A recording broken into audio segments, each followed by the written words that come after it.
오늘은 비판에 대한 교훈과 황금률이라는 제목인데요. 1월 다섯째 주 그룹 큐티 나눔입니다.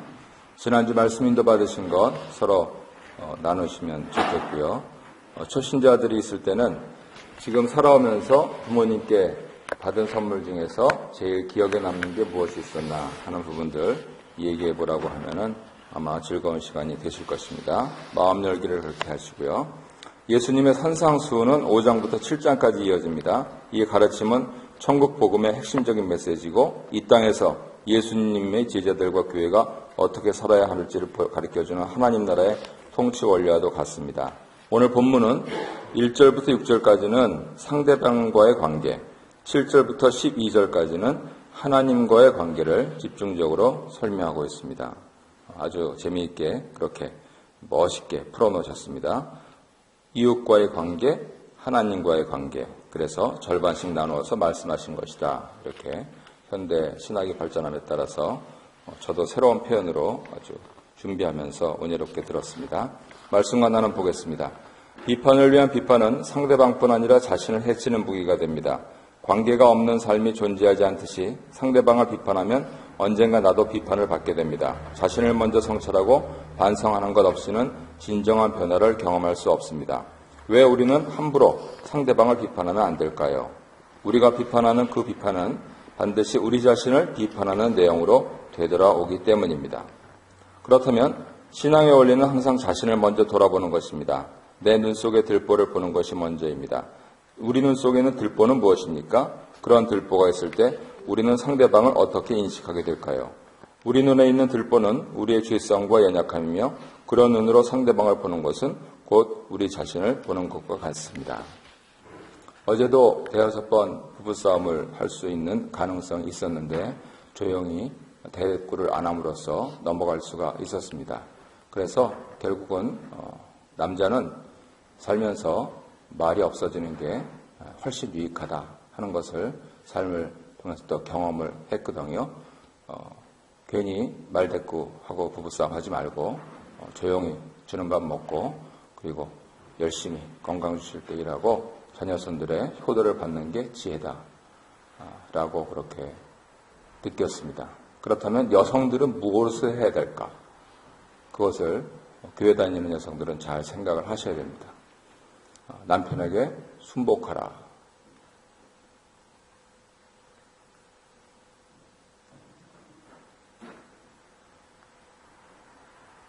네, 더 말을 하면 시험에 들 것 같으니까 나는 1번 함께 읽도록 하겠습니다.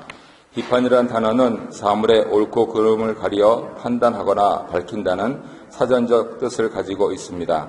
그래서 비판은 더 나은 발전과 진전을 위해 반드시 필요합니다.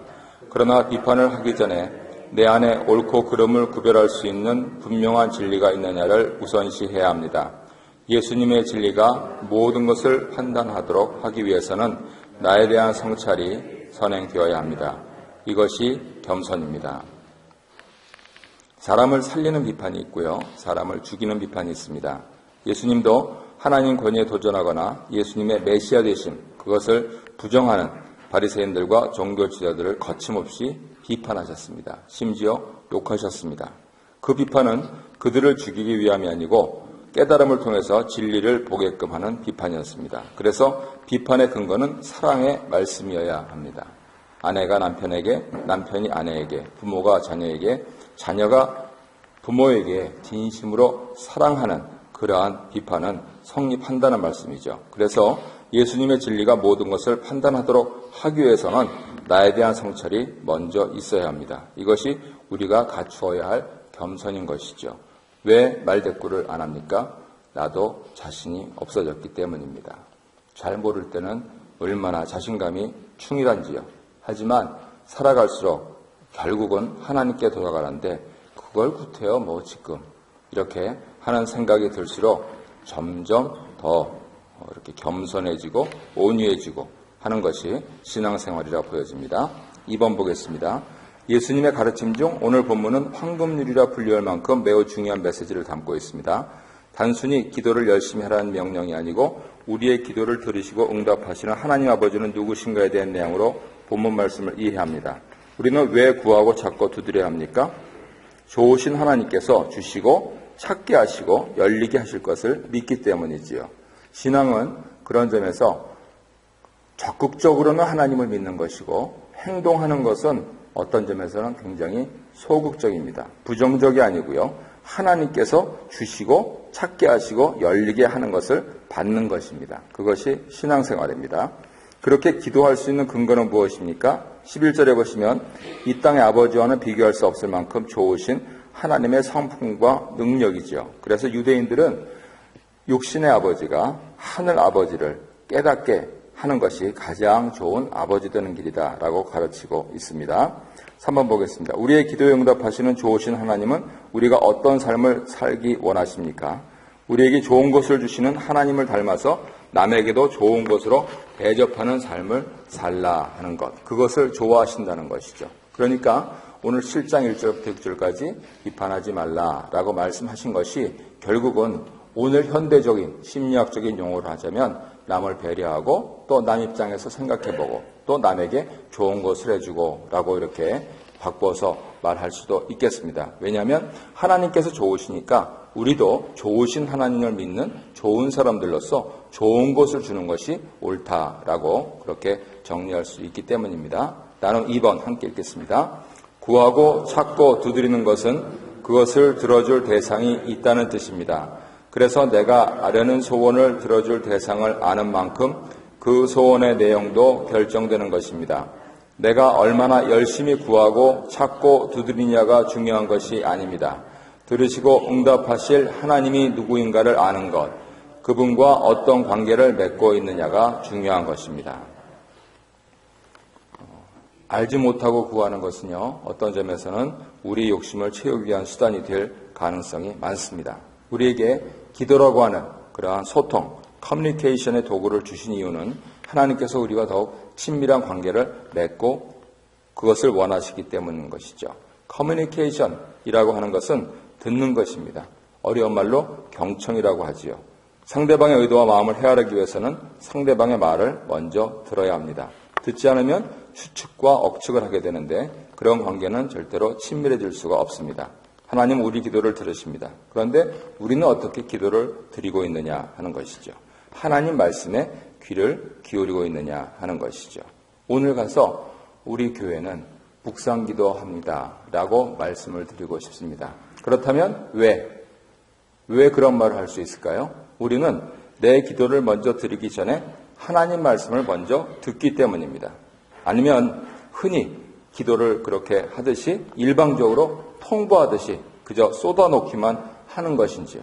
그래서 이 소통의 질이 관계의 질을 결정한다 하는 사실을 기억하여서 듣는 기도, 묵상 기도, 경청 기도를 통해서 하나님이 누구신가 더욱 깊이 알아가는 성도가 되는 것, 그것이 좋은 신앙생활이 될 것입니다. 나는 3번 읽겠습니다.